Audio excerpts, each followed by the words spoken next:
Hey, Cities Church. This morning we are in 1 Corinthians chapter 7. What a chapter it is.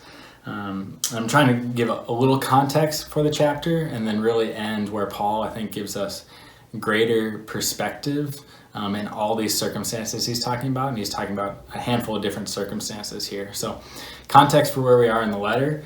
Paul, starting in chapter 7, is going to start responding to some of the things the Corinthians wrote to him about. And we see that in chapter 7, just verse 1. He says, "Now concerning the matters about which you wrote," and then he starts in. And so Paul has previously written at least one letter to the Corinthians, and here they're writing back, and he's responding to some of the things that they were confused about or need clarification and wisdom about. And so a couple of highlights we just see at the beginning here in the chapter is Paul really highlights the goodness of singleness. And so he says, I'm single, I'm joyfully single, and I wish you all to be as I am. And so Paul just sees the value and the goodness in his singleness and sees it as a gift. There's practical reasons. He says there's a current distress that would make it better to remain single if you want to be married, or it would be hard to be married during this time. And so Paul has some practical examples here,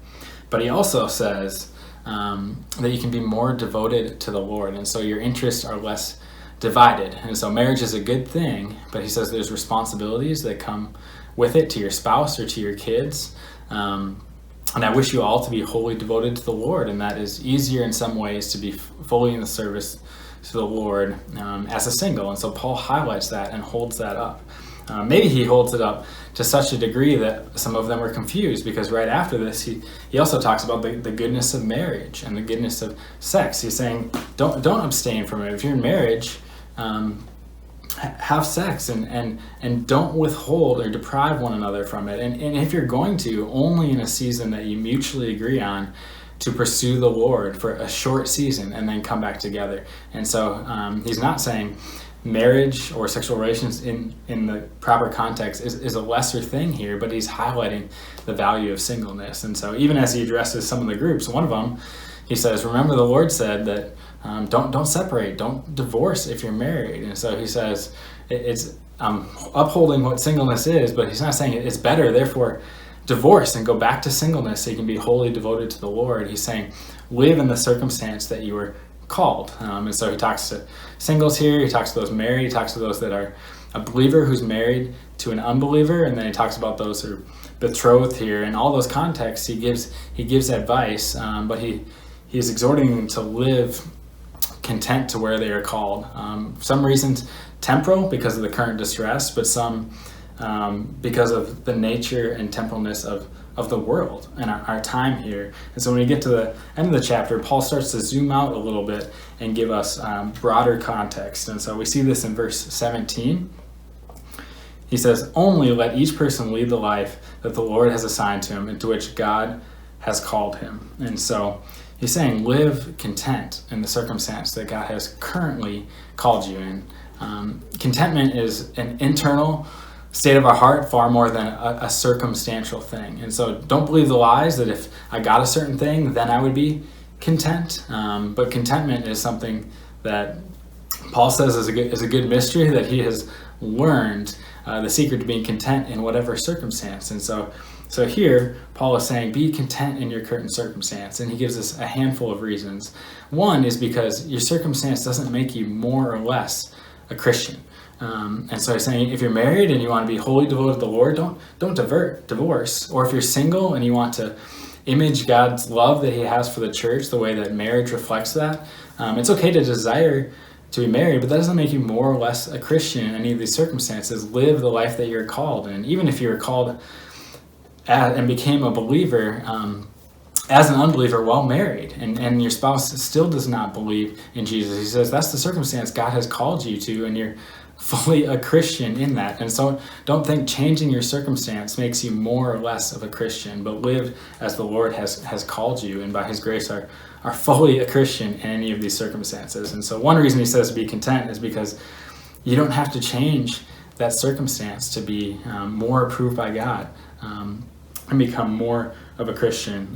Two, he says, because of the current distress here, it will be harder on marriages, he says. And so don't change from a single to try and be married in this current circumstance. Now, if you burn with passion and you can't make it and you're betrothed and you want to be married, you haven't sinned there. But if you have the ability to remain single in this season, Paul says to do it. He says, be content where you currently are because of this current distress. And then the third one is because all our circumstances are temporal. And so Paul here really zooms out in what he's saying when we get to verse 29. And so he says, "This is what I mean, brothers. The appointed time has grown very short. From now on, let those who have wives live as though they had none, and those who mourn as though they were not mourning, and those who rejoice as though they were not rejoicing, and those who buy as though they had no goods, and those who deal with the world as though they had no dealings with it.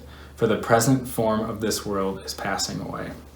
And so Paul isn't necessarily trying to make light of all the things that we have going on here, but he wants to magnify the eternal reality of being devoted to the Lord and our eternity with him in the temporalness of this world. The present form of this world is passing away.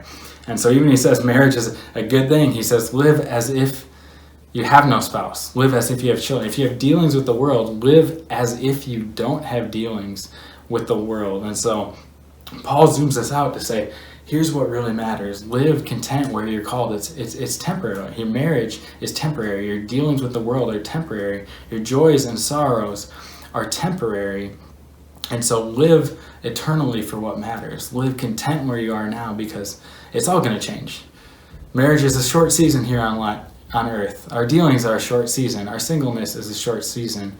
And because we're fully Christian, saved by God in whatever circumstance we are, be okay with your circumstance. It's going to change. Be content there. The present form of this world is passing away. And so it's going to help us long for the eternity to come. And it can help us have perspective and contentment that even if it feels a long time, only a little while, and then the Lord will return. And Paul talks about we're in the last days right now. And so we're longing for Christ to come. All the more as even between me making this video and when it's released, who knows what will have happened between then. And so the present form of this world is passing away and is muddy and messed up and broken and longing for redemption, and the Lord is coming. And so live content and patiently in current circumstances and long for the Lord to come when we all are eternally with him.